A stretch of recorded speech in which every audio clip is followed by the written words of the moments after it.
Well, angry neighbors are speaking out about what they're calling an extremely dangerous intersection in Benton County. And as 4029's Robert Suhr tells us, it was recently improved.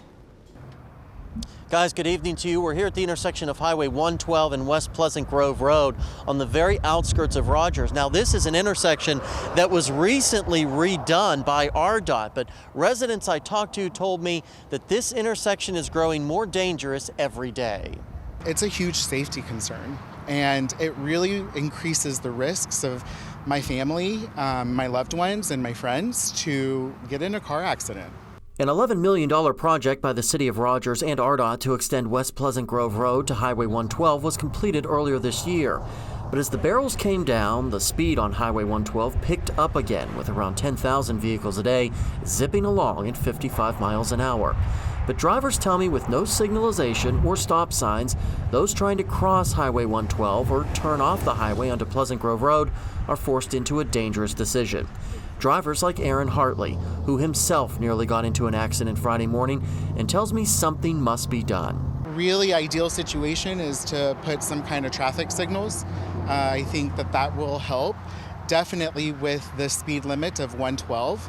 And those that are trying to cross 112. Traffic lights, I think, would be ideal, and if not, a four-way stop, but I don't know if that's the true solution. There are plans in the works for a roundabout at this intersection in the next few years, but what about the near term?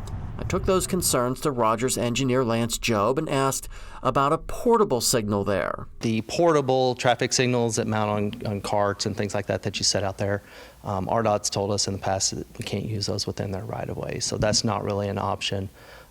Putting a stop sign on 112, they have denied that at this point. I mean, we didn't really ask, but it's a 55-mile-an-hour road.